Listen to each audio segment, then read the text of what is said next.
on s'éloigne un peu de l'innovation technique, de l'innovation du produit ou du service, en fait, si on regarde les autres fonctions support, et en particulier la RH, on se demande si on n'a jamais été aussi standardisé, aussi monobloc. On a des organisations qui se ressemblent de plus en plus, nos outils se ressemblent énormément.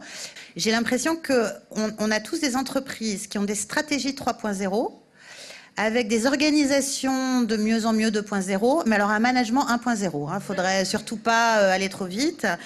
Les aspects culturels de l'innovation, c'est pas un problème, ça va s'enraciner tout seul, il suffit de semer, ça va venir tout seul, comme s'il n'y avait pas besoin d'arroser, comme s'il n'y avait pas besoin de tutorer, comme s'il n'y avait pas besoin de prendre soin, de créer le bon écosystème. Tout se passe comme si on était vraiment restés les héritiers de la pensée post-industrielle, et donc construire cette pensée postmoderne, cette RH postmoderne, mais plus largement ce management postmoderne, moi c'est un défi qui me fascine, un challenge passionnant. Vous savez, sur Internet, on aime bien les petites citations, les proverbes chinois, donc j'en ai trouvé un pour l'occasion, que j'aime beaucoup, qui dit que face au grand vent, certains construisent des murs, d'autres des moulins. En fait, moi, ça m'intéresse l'innovation parce qu'en tant qu'RH, j'ai pour ambition de bâtir des moulins. Ce qu'on voit, c'est que dans l'entreprise, c'est quelque chose qui n'est pas du tout inné. Dans nos grandes organisations, finalement, qu'elles soient privées ou publiques, c'est quelque chose qui n'est pas du tout inné. Je crois que la question de la confiance, de la bienveillance, on a utilisé ce mot que j'aime beaucoup, ça compte énormément. C'est quelque chose qui ne va pas de soi, qu'il faut construire. La question de la collaboration réelle, pas celle de façade, la collaboration réelle, outillée, transverse, l'engagement des équipes. Ça, c'est quelque chose qui effectivement doit se nourrir. On est vraiment des jardiniers en la matière et je pense que les RH ont beaucoup à faire. Vous parliez tout à l'heure de prendre des risques, qui est une expression française qui est terrible parce qu'elle dit déjà toute l'aversion qu'on a au risque. Je lisais récemment, vous savez comment les Anglais disent, ou les Américains, ils disent « take a chance ». C'est pas prendre un risque. Donc si ça, c'est pas une question de culture, si c'est pas cette affaire-là qu'il faut qu'on traite dans nos entreprises, et si les RH qui, si je crois leur nom, s'occupent d'humains, ne se chargent pas de ça, qui va s'en charger? Et quelle belle mission que nous pouvons relever que celle-là. Si on monte une entreprise, parce qu'on considère que le collectif peut faire plus que la somme des individus. Et il va faire plus non seulement parce qu'il va innover, mais c'est bien d'innover, mais à un moment donné, il va falloir que cette innovation devienne réelle. Et vous l'avez dit tout à l'heure, c'est la question de l'intrapreneurship qu'on arrive à développer dans nos grandes organisations. Et alors là, définitivement, j'ai travaillé à peu près dans une dizaine de groupes dans ma vie. C'est vraiment pas naturel, l'intrapreneurship au sein des grandes organisations. Ces espèces de grandes cellules acceptent assez mal que des petites cellules se mettent à naître de façon mutante en elles.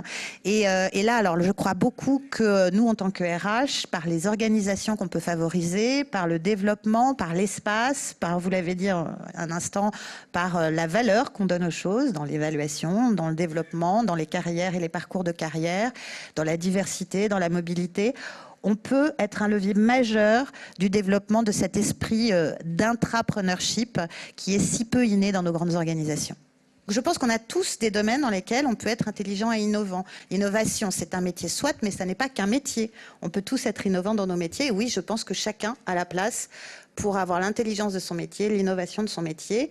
Je vous rappelle qu'on est dans un lien qu'on appellerait en France dit de subordination et que les gens ne s'expriment pas librement sur les réseaux sociaux internes, sur les live tweets internes. Le droit d'expression n'est absolument pas naturel dans l'entreprise. C'est même le contraire du droit d'expression. Et là, on est en train de nous dire, mais mettez-vous dans des lieux, commencez à innover, penser, brainstormer, tout ce qui vous passe par la tête. Beaucoup de censure quand même dans l'entreprise et encore plus d'autocensure. Oui, c'est ce que j'allais dire. Est-ce qu'il n'y a pas beaucoup d'autocensure? Encore plus d'autocensure, mais qui n'est jamais que le fruit de cette culture qu'on a depuis des dizaines d'années. Donc travailler à pivoter cette culture, comme on pivote un business model, ça c'est un sacré enjeu et ça ne se fera pas en un jour. Une culture, ça ne se construit pas en un jour.